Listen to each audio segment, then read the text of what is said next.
Mesdames, Messieurs, c'est Bernard Arnault qui suscite le débat aujourd'hui. Le chiffre d'affaires de 2025, les bénéfices d'LVMH sont moins élevés qu'on aurait pu l'imaginer, moins élevés que les années précédentes. Et donc Bernard Arnault justifie cela. Bonjour Magali Lunel. Bonjour. Rebonjour. On l'écoute tout de suite, Bernard Arnault ? Eh ben pourquoi pas. Eh ben voilà, Bernard Arnault qui explique à ses actionnaires les raisons pour lesquelles c'est pas aussi florissant qu'on aurait pu l'imaginer.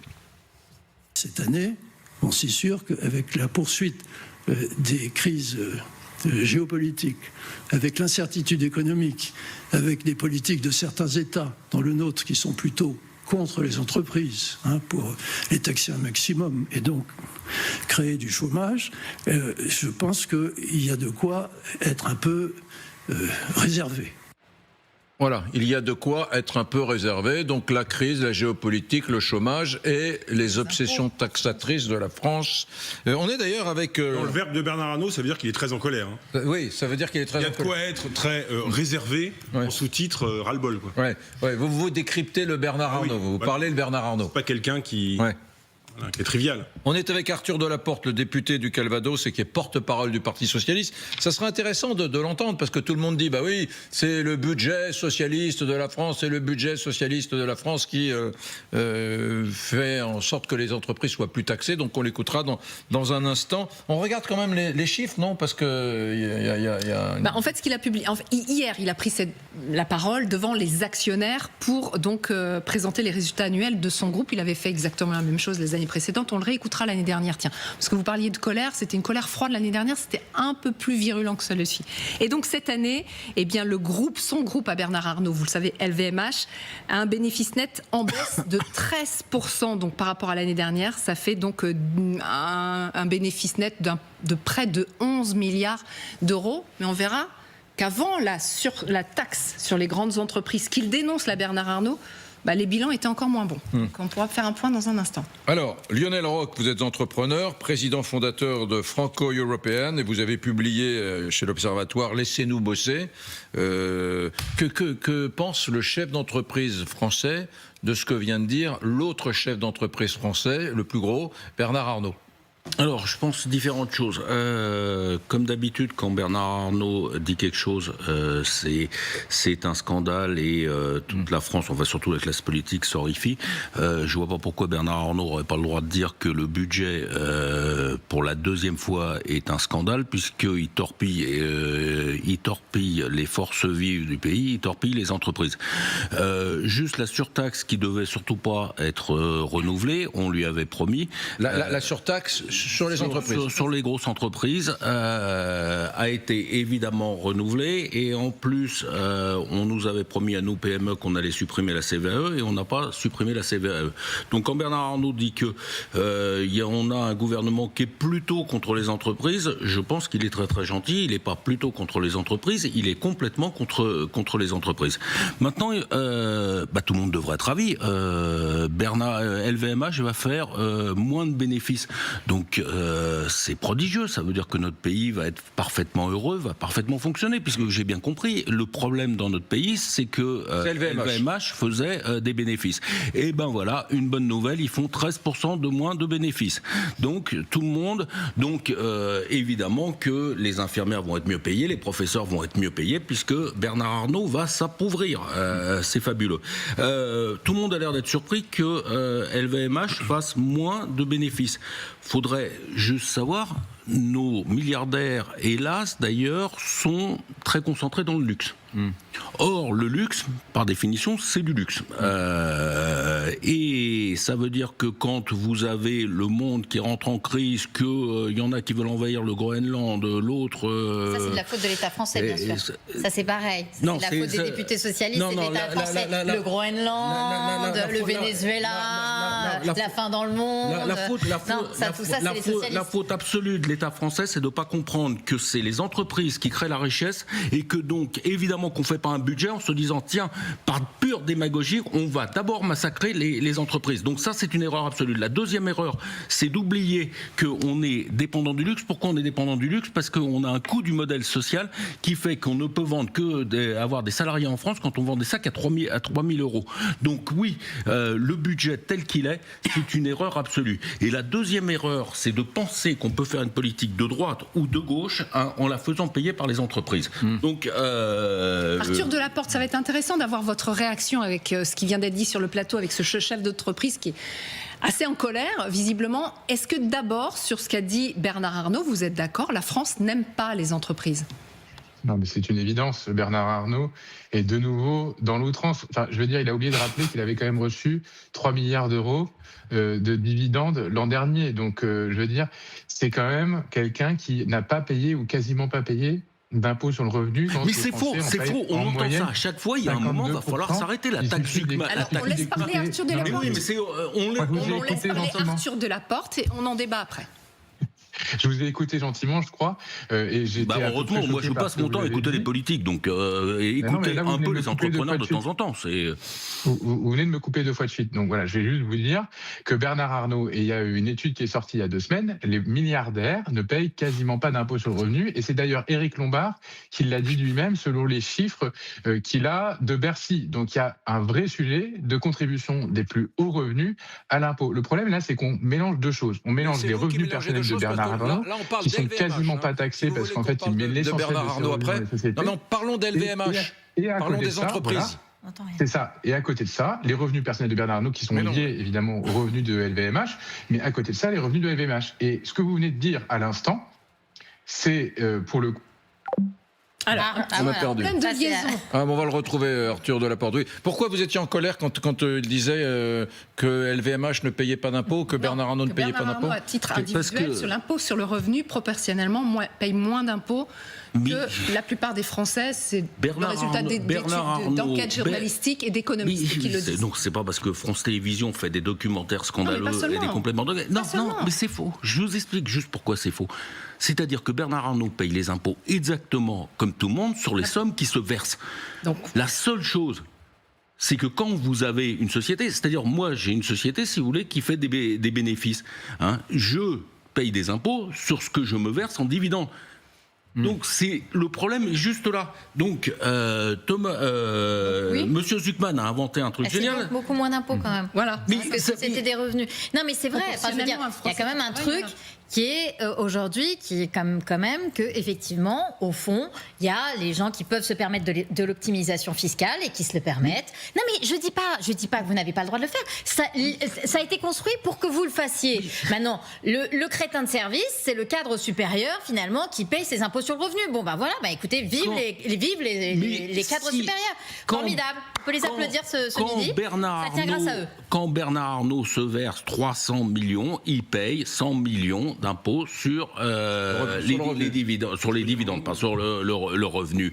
Et d'ailleurs, qu'est-ce qu'a fait Monsieur Lombard, qui était prodigieux, c'est qu'au début, il a dit les riches ne payent pas d'impôts sur le revenu. Et puis après, il a commencé à dire non, en fait, sur le capital. Oui, effectivement, Bernard Arnault ne paye pas sur une somme fictive de 150 milliards, ne paye pas d'impôts là-dessus. Cette histoire est folle, c'est-à-dire que si vous ne distribuez pas, vous ne payez pas. Et j'aimerais bien qu'on m'explique comment on pourrait payer sur des sommes qu'on ne distribue pas. Oui, c'est toujours, attendez, je le dis pour ceux qui nous écoutent, que ce soit bien clair, le débat est là. Effectivement, un milliardaire ou un chef d'entreprise n'est payé que sur ses revenus. Et ce que voulait Zuckman, c'est qu'il soit imposé sur ses revenus et également sur le coût global. Mais revenons pas à Zuckman, de l'entreprise. Revenons pas à Zuckman. C'est le débat. Oui, mais revenons pas à Zuckman. Le mal est fait. On a perdu Delaporte. Non, il est là, mais j'aimerais poser une question. J'aimerais à qui vous voulez poser une question au débat, y compris aux représentants socialistes qui est là. C'est lorsque Bernard Arnault dit qu'effectivement la fiscalité en France, elle est contre les entreprises. Et là, Arthur Delaporte, ici on est sans filtre, on est sans langue de bois, et c'est pas vous qui êtes accusé, parce que le budget cette année, c'est un budget qui n'est pas pour la création de valeur et la création de richesse, mais qui est pour la redistribution. C'est comme ça en France depuis 75 ans. C'est pas un budget qui est tourné vers la jeunesse et l'avenir, c'est un budget de rente pour les retraités, même les retraités, pour les retraités les plus aisés. Je vous signale, Arthur Delaporte, que vous êtes de gauche, vous avez refusé par vos votes que les retraités les plus riches donnent une contribution, notamment pour la jeunesse. Troisièmement, est-ce que vous êtes pour la suppression de l'impôt de production. C'est là-dessus que Bernard Arnault attaque. C'est-à-dire, avant même que vous ayez 1 euro de profit en France, eh bien, vous payez des impôts uniquement sur votre activité, même si vous êtes déficitaire. Vous trouvez ça normal ? Bon, je vais vous répondre sur le premier point.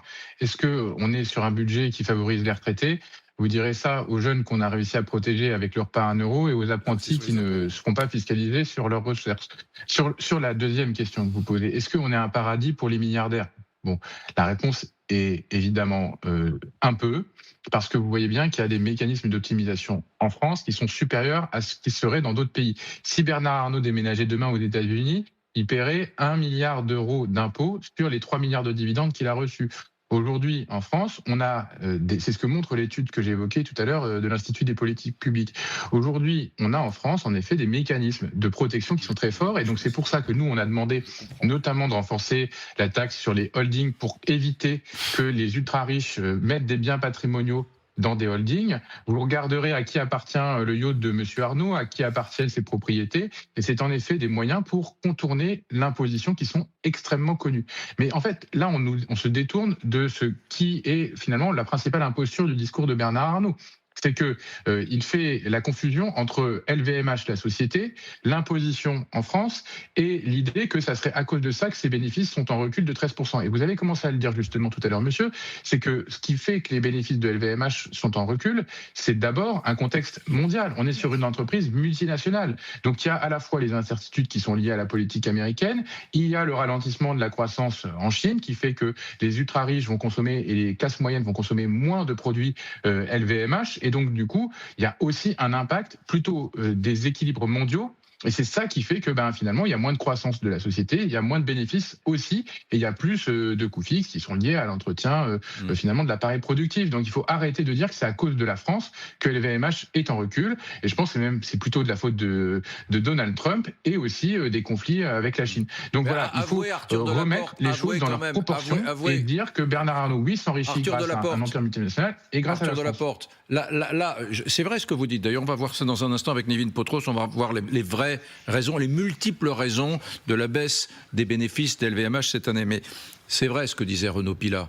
On a un budget qui n'est pas très leste. Au fond, on est tous un peu nuls en économie. Je dis nous collectivement, les 70 millions de Français, et on pense tout de suite à la redistribution avant de penser à l'enrichissement. S'il n'y a pas d'enrichissement, il n'y a pas de redistribution. Résultat, on sert aujourd'hui les retraités, on essaie d'être un peu plus juste socialement, mais on oublie une chose, c'est que pour être plus juste socialement, il faut favoriser, faire un écrin magique pour que les entreprises prospèrent, pour qu'elles soient heureuses, pour qu'elles attirent toujours davantage. Et on n'y est pas. Et donc, il a un peu raison, là, Bernard Arnault. On est dur dans le discours, assez idéologue avec les chefs d'entreprise, assez idéologue, toujours prompt à désigner Bernard Arnault comme un mouton noir. Bernard Arnault et les chefs d'entreprise. Et puis derrière, eh bien, on pense toujours on dit pas à lever l'impôt, on dit à aller leur prendre l'argent. Vous voyez, c'est comme on en parlera tout à l'heure, François Ruffin qui a dit le chef de l'État, le président de la République, il faut qu'il soit au SMIC. Vous voyez, toujours cette espèce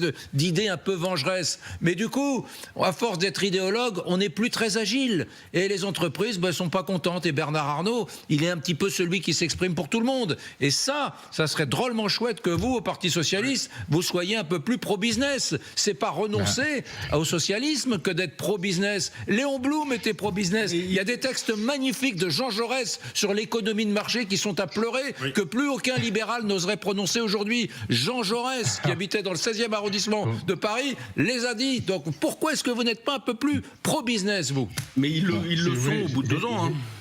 J'ai la collection complète des œuvres de Jaurès et je vous montrer comment il a un discours sur la rente qui est finalement un discours qui dénonce ceux qui profitent d'un capital qui n'est pas utilisé pour entretenir l'appareil productif. Parce que Arnault profite d'un capital ? Oui, moi, je suis contre la société de rentiers et je suis finalement pour une société de l'investissement productif et de la défense du modèle productif en France. Le problème aujourd'hui, c'est qu'on a des grands groupes et des multinationales qui ont une stratégie irresponsable. C'est ce que fait Bernard Arnault. Il passe sa vie à investir, à acheter des entreprises. Tiffany aux États-Unis, il achète des petites boîtes françaises, une marque de savon totalement inconnue qu'il est en train de magnifier, relancer. C'est ce qu'il fait.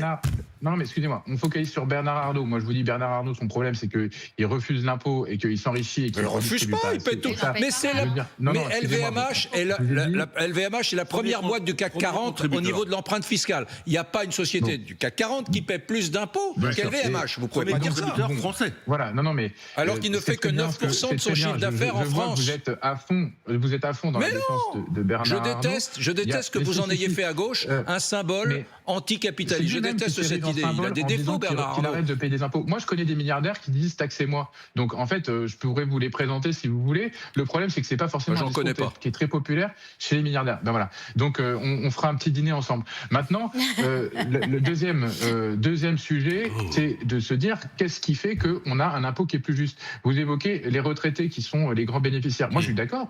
J'étais d'accord pour dire qu'il fallait protéger les retraités modestes et que les retraités qui gagnaient au-delà de 3, 4, 5 000 euros par individu pouvaient être un peu plus mis à contribution. Et là, c'est Laurent Wauquiez, le fameux pro-business, qui a refusé de mettre ces retraités des classes aisées à contribution. Bon, et c'est un choix qui a été fait. Moi, je pense qu'on aurait pu faire autrement. Maintenant, dire qu'il ne faut pas pour autant mettre à contribution les entreprises qui gagnent bien leur vie, qui bénéficient des infrastructures, de la formation, de la qualité du système universitaire français, eh ben, je suis désolé, c'est pas vrai. Il faut que tout le monde puisse participer à la richesse nationale. Il est de mauvaise qualité le système éducatif français.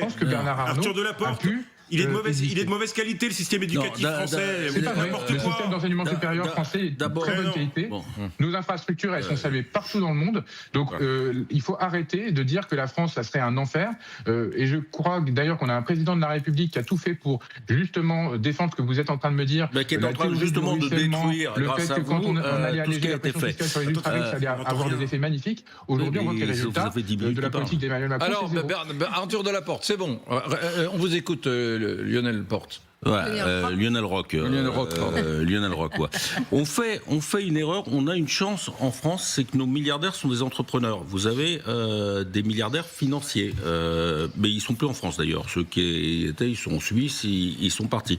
Vous avez aux États-Unis beaucoup des Warren Buffett, des Soros. Vous avez même celui qui s'est suicidé, Epstein. Ils étaient un milliardaire financier, c'est-à-dire ils faisaient de la finance. Nous, on a des milliardaires qui sont des entrepreneurs et qui ont des entreprises et qui créent de l'emploi et qui créent et qui investissent dans notre pays. Maintenant, personne n'a remarqué ce qu'a dit Bernard Arnault hier. Il a dit, avec la surtaxe, parce qu'effectivement, le contexte international, il est mauvais, mais enfin, nous, on a rajouté une surtaxe là-dessus. 700 millions, ça c'est 700 millions de plus. D'accord, ça veut dire que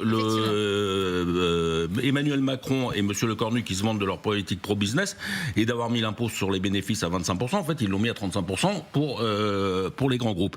Qu'est-ce qu'il a dit ? Il a dit, effectivement, il va falloir qu'on serre les coûts, et qu'on soit plus compétitif sur nos achats. C'est-à-dire que c'est les PME qui vont payer. Mais ça a continué. TF1 a annoncé hier, TF1 qui a annoncé qu'ils allaient investir 20 millions de moins dans la production et dans la fiction. Donc tout ce qui est surtaxe sur les grands groupes pénalise immédiatement les PME. Mais alors évidemment, c'est pas nos politiques que ça va gêner, puisqu'il faut surtout continuer à ne rien changer pour pouvoir aller jusqu'à l'élection. Le problème, c'est que vous êtes tous aussi caricaturaux les uns que les autres. Pardon de vous le dire, mais je vous entends j'entends le député socialiste. Mais ça n'a rien à voir. Le député, il fait de la politique. Moi, j'ai une entreprise. Mais je vais vous dire un truc. Bernard Arnault aussi, en fait. Le problème, il est là. Moi, j'entends Bernard Arnault l'année dernière. Mais Bernard Arnault, on doit le considérer, lui et tous les chefs d'entreprise qui créent de l'emploi et de la richesse. Quand on est de gauche et qu'on aime la redistribution, et moi qui suis un feignant, mon Dieu que j'aime la redistribution, voilà, j'aimerais travailler moins, et je le dis sans ironie, c'est vrai. Je trouve que le progrès social d'une société se mesure à cela, la capacité qu'elle a à offrir aux plus fragiles, aux retraités, aux jeunes de faire des études, etc. Et aux gens comme moi d'arrêter de travailler assez tôt. Bon, mais avant cela, il faut gagner de l'argent. Il faut gagner de l'argent. Il faut mettre les entrepreneurs dans un cocon favorable afin qu'ils soient dans la confiance. Et un entrepreneur qui est en situation de confiance, qu'est-ce qu'il fait ? Il investit, alors que là, 86% des investissements prévus par les entreprises en 2026 ont été prorogés ou annulés. 86% des investissements prévus en France ont été prorogés ou annulés. Ça me donne envie de pleurer. Vous voulez qu'on investisse sur quoi ? Sur rien. Avec le projet de budget, on va investir C'est de la folie. On sait que l'année prochaine, ils vont faire pire. La CVAE, ils nous ont menti. Et Lionel Roch, vous croyez que qui que ce soit sur cette terre, en France, là, est content du budget ? Je pense que même le député PS n'en est pas content. Personne n'est content de ce budget. Et moi, c'est vrai, je vais vous dire un truc, ce budget, que le PS se soit battu, là, je suis entièrement d'accord avec Renaud Pilat, pour qu'on puisse partir un trimestre plus tôt en retraite, plutôt que sur l'avenir et ce qui fait l'avenir de la France, je comprends. Si Bernard Arnault était allé face à ses actionnaires, c'est le premier, vous avez raison, c'est le premier contributeur sur les impôts, qui disent, vous savez quoi, moi je veux bien les payer les 700 millions de plus, mais moi, c'est parce que je veux que enfin il y ait de l'argent qui aille sur l'éducation nationale, que enfin il y ait des grands projets, etc. Mais c'est pas ça qui a été dit. Lui non plus, il n'a pas dit ça. L'année dernière, il a attaqué l'État français en disant tout ce qui se passe chez Trump est formidable. Il y a une étude Rexecode qui vient de sortir qui prouve qu'avec la taxation et les tarifs douaniers de Donald Trump, on a une perte de 26% en valeur et de 41% sur les spiritueux et sur les cosmétiques. C'est-à-dire le cœur de ce qui fait le business de Bernard Arnault. Juste Nivine Potros, rapidement, ça a été dit par tout le monde, mais quelles sont les raisons, maintenant objectivement, on oublie la dimension idéologique et passionnée de ce débat, quelles sont les raisons qui font que LVMH réalise des bénéfices moins importants en 2025 que les années précédentes? Alors, c'est pas vraiment ces surtaxes dont parle Bernard Arnault. Le vrai problème, c'est que LVMH, comme tout le secteur du luxe, traverse une crise mondiale. Et ce, depuis 2 ans déjà. D'ailleurs, l'année dernière, le bénéfice net d'LVMH était déjà en recul. C'était même plus impressionnant que cette année. Moins 17% l'année dernière, moins 13% dans les chiffres communiqués hier. Pourquoi le secteur du luxe traverse une crise? Parce qu'après le Covid, tout le monde a beaucoup consommé et les ventes ont fini par s'effondrer. C'est la première explication. Il y a également l'instabilité mondiale qui fait que les consommateurs ne veulent pas se tourner vers ces produits. Il y a évidemment l'inflation et puis il y a un élément qui est très important qui a été évoqué, c'est la baisse de la consommation chinoise. Pourquoi? Parce que les Chinois, ils préfèrent tout simplement partir en vacances plutôt que d'acheter des sacs de luxe. Enfin, mesdames, messieurs, un citoyen chinois a racheté du luxe à la française, amis chinois. Racheter du luxe français. On en a besoin que vous rachetiez du luxe. Ne prenez pas de vacances. Ne prenez pas de vacances. Et les consommateurs, sauf en France. Venez à Paris, venez visiter nos musées. Le problème, les consommateurs chinois aujourd'hui, c'est très mal vu en fait de porter un sac à main avec une grosse marque apparente parce que c'est associé à la corruption. Vous savez, il y a eu beaucoup de scandales de corruption en Chine. Résultat, les consommateurs, ils préfèrent acheter soit des modèles chinois, il y a même des modèles pas. Il y a même l'équivalent du chef d'état-major des armées chinoises, l'équivalent là qu'on trouve plus depuis quelques jours, qui a disparu de la circulation pour des histoires de corruption. Pour des histoires de gros sous, effectivement. Il y a eu donc cet effondrement de la consommation en Chine. Le problème, c'est que les Chinois, ils représentent 35% des consommateurs de luxe dans le monde. Résultat, quand la Chine ne va pas bien, c'est l'ensemble des groupes de luxe qui ne vont pas bien, LVMH inclus, évidemment. Merci Nivine, vous avez été très clair. Merci également à Arthur Delaporte, parce qu'un député socialiste qui aime le débat, il est précieux, lui, il faudra le réinviter. Il est un peu, il aime bien le débat, il a parfois des arguments un peu âpres, mais c'est ce qu'on aime, donc merci à vous. Parce que vous pas. Moi, vous pas, je ne suis que douceur. Non, mais vous avez vu ce qui s'est pris dans la tête. Quant à Roch, regardez, on dirait, Roch, c'est un gamin. C'est un gamin prépubère. Non, mais c'est ça, il y a Je peux dire un mot. Le gamin prépubère peut dire un mot. Donc, au moment où LVMH, effectivement, a géré la fin de la mondialisation, des tensions partout, et que c'est notre principal contributeur, c'est un des plus gros employeurs français, on se dit que la bonne idée, c'est de le jeter au pilori, de jeter Arnaud au pilori. Mais personne ne le fait. Pourquoi vous dites ça? Mais personne ne le fait. Hier soir, j'ai regardé Bernard Arnault et je me suis dit, tiens, je vais être appelé demain à intervenir. Je suis devenu le défenseur quasiment officiel parce que personne ne veut se mouiller pour aller défendre Arnaud. Est-ce que vous avez des cadeaux du coup? Ah non, j'ai aucun cadeau. Heureusement. Aucun cadeau et en fait, je n'en demande pas. Le message, c'est que chaque fois on tape plus sur nos grands groupes, c'est les PME qui payent. Moi je suis d'accord avec ça. Non, mais c'est pas une évidence. Non, mais c'est quand on dit machin s'enrhume, c'est les Français qui toussent. Moi j'aime bien cette théorie. Quand Bernard Arnault s'enrhume, c'est les PME qui toussent. Mais je vais vous dire, depuis 50 ans... Pas mal ma formule, non? Vous l'aimez pas, non? Si, j'adore. Quel faillot, celui-là. Le problème... Non, mais je coupe pas Eric parce qu'il est très timide. Comme il l'a dit il y a 2 minutes, c'est quelqu'un de timide, il faut faut le mettre en valeur sur un plateau parce qu'il est tout timide. Non, ce qu'il y a d'important, c'est que l'euro que vous payez en impôts, que vous soyez une entreprise ou un particulier, vous voulez savoir à quoi il sert. Et le problème, c'est que les entreprises, elles votent pas. Si les entreprises, elles votent pas les entreprises, donc c'est facile de les taxer, elles votent pas. Mais si les entreprises votaient, je peux vous dire que les centaines de millions d'entreprises en France, elles devraient avoir le droit de vote et elles devraient pouvoir voter contre des programmes qui ne sont pas les leurs. Il faut donner le droit de vote aux entreprises. Et dernière chose, en ce moment, un petit clin d'œil, en ce moment c'est la Fashion Week en France, c'est la Fashion Week à Paris, et ben je peux vous dire que merci Bernard Arnault, parce que grâce à tous les défilés du groupe LVMH, vous avez le gratin mondial qui fait de la pub à la France. Dans tous les magazines mondiaux, Paris, il y a les Beckham, il y a Rihanna, il y a Caprio, il y a ceci, il y a une liste comme ça. Ils ne dorment pas dans un hôtel Formule 1. Ça fait des euros pour la France, et donc il faudrait beaucoup plus de Bernard Arnault. Parce que, honnêtement, Bernard, attendez. Il n'y en a pas des millions. Hein. Est-ce qu'il faut aussi plein de PM. Vous savez, il a un grand rival, Bernard Arnault, dans l'histoire. Il a un grand rival dans l'histoire, qui a même fait un film sur lui. Non, c'est Ruffin.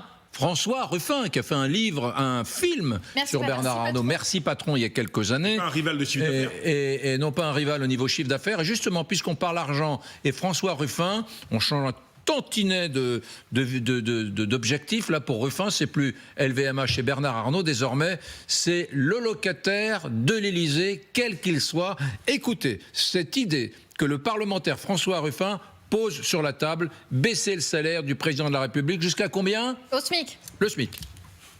Je suis un député qui se paye au SMIC.